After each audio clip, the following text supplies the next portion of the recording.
मागच्या सरकारमध्ये माझ्याकडे कौशल्य विकास विभाग होता, ITI माझ्याकडे होती.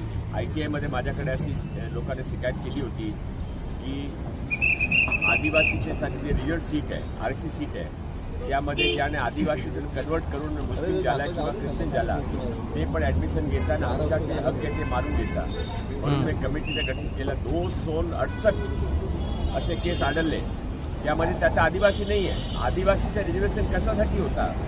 आदिवासी धर्माची संस्कृतीच्या रक्षणासाठी होता, वाट देण्यासाठी होता. आता जे ते आदिवासीमध्ये राहिलेही नाही, ते आदिवासी संस्कार, आदिवासी रीतिरिवाज कसे करणार आहे? म्हणून मी ते कमिटीची रिपोर्ट फायनल करून आदिवासी विकास विभागामध्ये ॲक्शनसाठी पाठवलेली आहे. धर्मांतरणचा कानून त्यामधला एक भाग आहे. धर्मांतरण केल्यानंतर तुम्ही दोघेही बेनिफिट घेऊ शकत नाही. तुम्ही मूळ तिथे तिथला पण बेनिफिट घेता, तर धर्मांतरण घेऊन तिथे गेलं तिथला पण बेनिफिट घेता, चालणार नाही.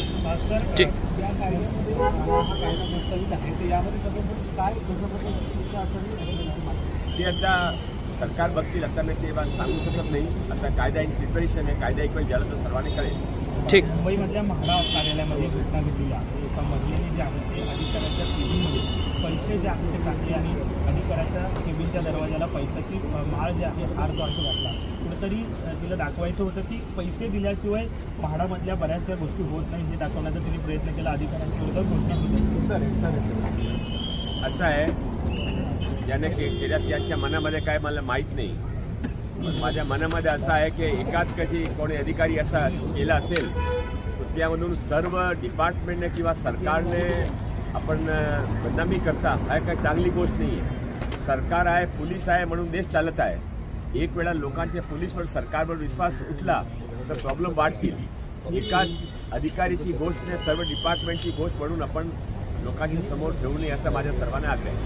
सर, दुसरी गोष्ट आहे की राज्यभर भाजपची सदस्य नोंदणी जी आहे ती सुरू आहे. मोठ्या प्रमाणात रिस्पॉन्स सदस्य नोंदणीला मिळतोय, परंतु आगामी स्थानिक स्वराज्य संस्थांच्या निवडणुकीच्या अनुषंगानं सदस्य नोंदणी महत्त्वाची आहे कुठेतरी, आणि त्या अनुषंगानं भाजप काही चाचपणी करतोय का? एकला चलोचा काही सोबळाचा नाही, असा नाही. हा पूर्ण देशभरच्या मोहीम आहे. माननीय अमितभाई शाह ज्यावेळी आमचे अध्यक्ष होते त्यावेळी त्यांनी या मोहीम केली करते ना भाजपा विश्वची